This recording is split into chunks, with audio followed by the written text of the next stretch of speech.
Howdy folks, John here. Yeah, doing another DIY repair video for you, not by choice. I was just doing some work on a rotor head, doing some cleanup and maintenance, and my beloved Dremel has crapped out. Show you what it's doing, or not doing. Motor runs fine. No output shaft movement. It was working fine, and it made this kind of weird grinding noise. Sounded like gears stripping out, and then this just quit spinning. There are no gears in here, so I suspect it's the little coupler between the motor and the output shaft. It's a little dampening coupler.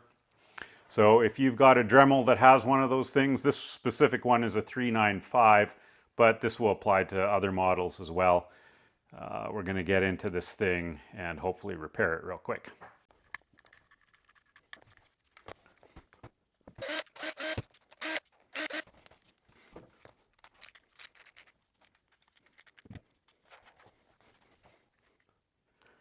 Oh yeah,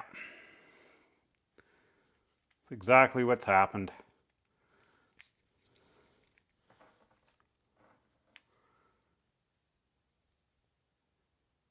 Hard and crunchy. This thing is, God, it's got to be about 30 years old. So yeah, great little tool, but damping coupler has seen its last rotation. So very easy fix. Just get the output shaft out. It's got 8 geared spline on the end, same with the motor output shaft. Good time to check the bearings if they're loose. These can be replaced. This coupler end just slides off this spline. You'd heat the bearing up to pull it off and replace it, but these are still good. I might oil them up though. So let's take a look what we can get for couplers. Yeah, so found some on Amazon. 20 bucks, $5 delivery, 30 bucks including delivery for 4. Yeah, so I'll have links below in the description if you want to get some from Amazon. But yeah, I'm a tight ass. Let's 3D print one. Here we are in good old Tinkercad. I just made a cylinder that was the right size. It's 22 millimeters long and just over 11 millimeters wide.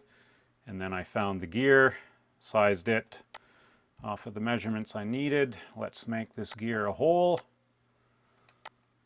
And let's center it in the cylinder. That looks pretty good. We'll combine the two. And there we go. There's our coupler. I'll have links to this as well below in the description if you want to download it for a couple bucks. Or of course you can easily make your own in Tinkercad.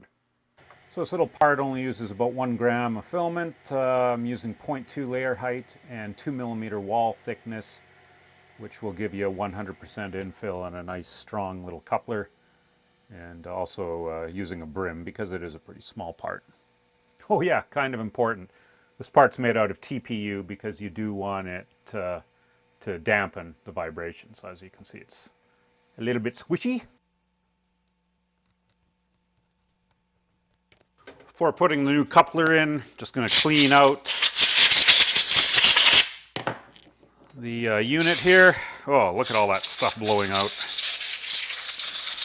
Just using a little compressed air. And another thing I want to do while I've got it apart is service the slider, the variable speed slider switch. That's this part in here. Don't know how well that's showing up, but these sliders, they get dirt and carbon in them, and it can make the speed control, the variable speed control, erratic. So I just use a little electrical contact cleaner. Spray it out. Blow it out.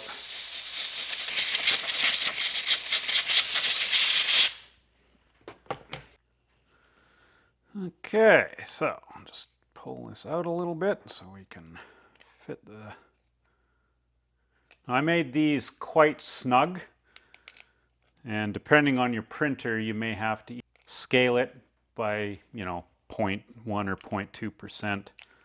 TPU, if you want to stretch it, just heat it up with some hot water or a hair dryer just to give it a little more flex. But this is fitting well.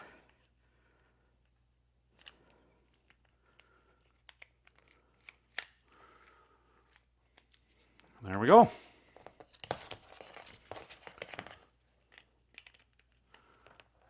Now we'll just screw it back together and see if it works.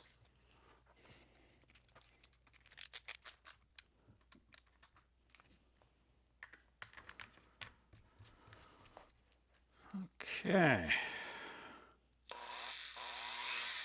So far so good. We'll put the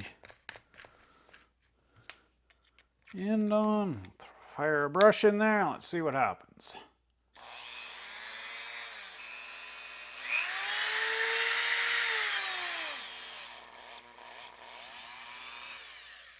It works. So if you've got a Dremel that's blowing a motor coupler, hopefully this video gives you a few ideas, whether you purchase a coupler or try to 3D print one. I made an extra one just so I've got one on hand. But we're good to go now. Thanks for watching, folks, and until next time, happy repairs.